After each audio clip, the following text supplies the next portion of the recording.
All right. Thank you very much, Hafiz, for coming. And today we are going to talk about discouragement.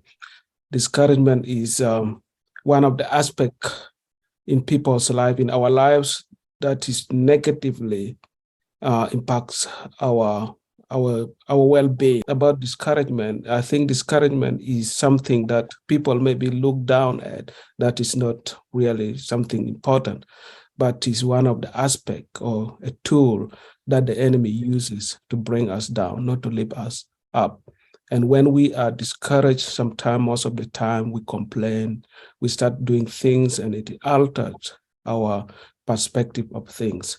Elvis, can you let us know what discouragement means? So I definitely have felt it before, but to know the formal definition of discouragement, it means a loss of confidence or enthusiasm, to be like dispirited, to be, just not in your right mind, I feel like, when you're discouraged. Yes. Yes, I think discouragement has negative connotation that will prevent one from achieving a goal in life, because when you are discouraged, you are likely not to continue because you will turn your back on what you are supposed to be doing. Here we will look at some of the things that happen to many. Lord, before we go there, I think it is important that we also see why people are discouraged. Why are they discouraged, or why am I discouraged?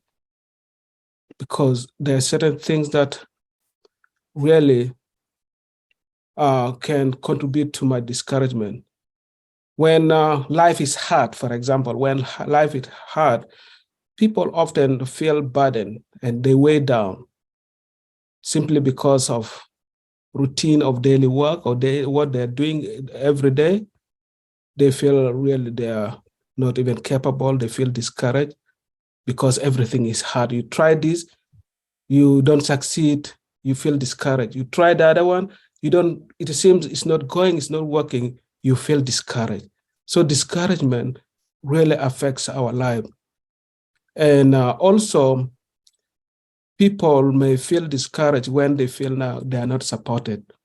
In a family circle, in a family system, you feel people feel discouraged when they're not receiving the support that they want to receive. And maybe from the family members or friend or co-workers or from a spouse. When you don't give to your spouse what he or she needs, he or she feels like he's not being supported. He feels discouraged. Okay, my marriage is not going anywhere, or my relationship is not going well because I feel not supported. So discouragement boils there from there. And also sometimes we compare ourselves with one another. And because we are all built separate differently, we are all created differently, we try to compare ourselves, we don't meet the demand. So we feel discouraged. So discouragement have a lot of different sources. So what other things do you see here as regard to discouragement, Avis? Well, discouragement can come from, like you said, a lot of different places. All I can do is just give an example of my own discouragement or an example of discouragement. I've been discouraged many times, and sometimes it's hard to come back from that if you don't recognize it for what it is.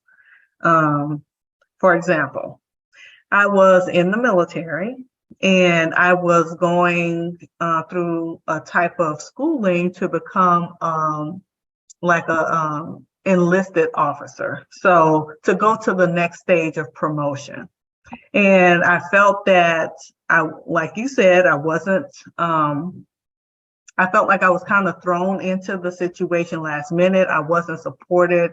I wasn't giving what I felt like I needed in order to succeed.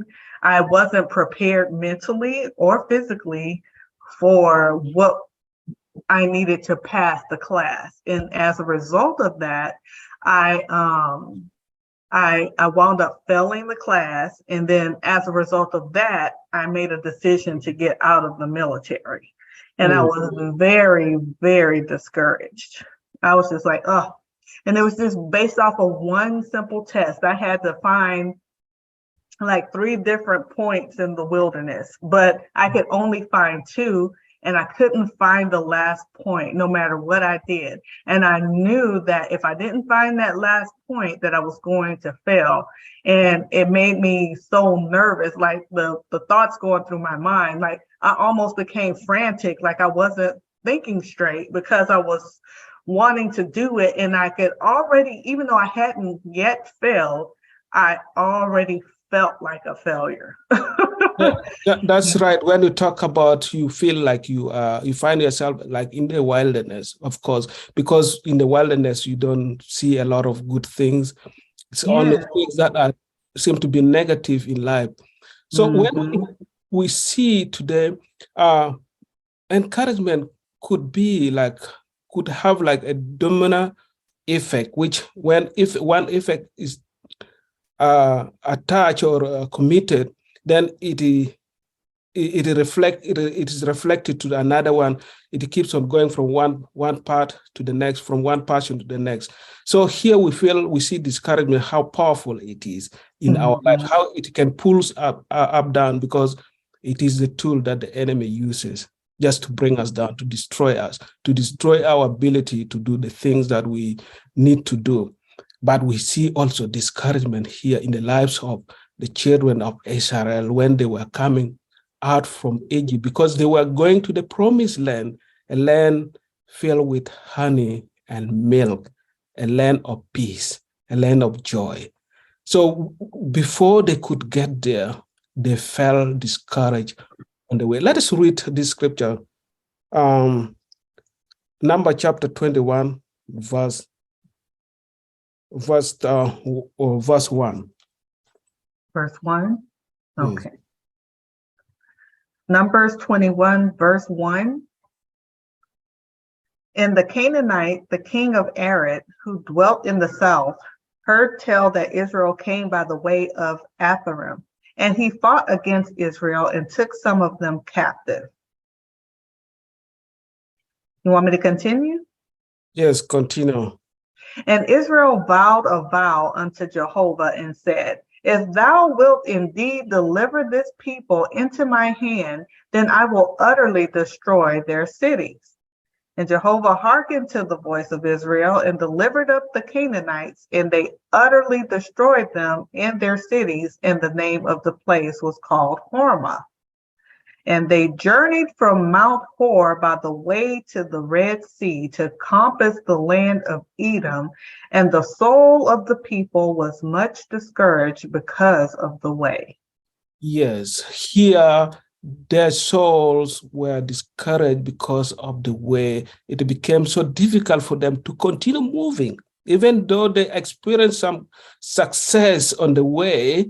When they reach this time here, the time of sorrow, the time of pain, they felt discouraged because of the way. There were so many problems here. So this problem was just to challenge them and to help them understand that God is controlled no matter what problem they were going through. So here, when you see them feel discouraged, so because they started complaining, why did you bring me here?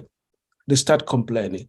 So this one also tells us that when we reach in a certain point in what we do, sometimes we face challenges. So those challenges are there to build us up.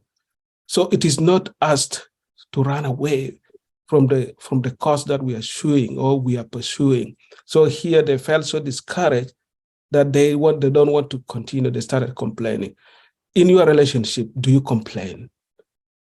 In your family, do you complain? When there is a challenge that maybe the way or things become so hard, do you complain? Do you complain because somebody has said something that offended you? Do you complain? Do you start complaining? So complaining here is the tool that the enemy uses to destroy the family, to destroy your life and to bring you down so that you can reach your goal. Is there a final word you want to say, Avis? I just want to say, I believe that we should all be prepared mentally in our hearts for things to not go our way and be prepared to react in the best way possible when things don't go our way. You can't, I think it's all tied to expectation. You have to manage your expectations because God never promised us that life was going to be easy, and He didn't promise us that life was going to be good all the time. What He did promise us is that He would be with us through it. And so if we have that promise, it'll help keep us from being discouraged if we keep our eyes on Him.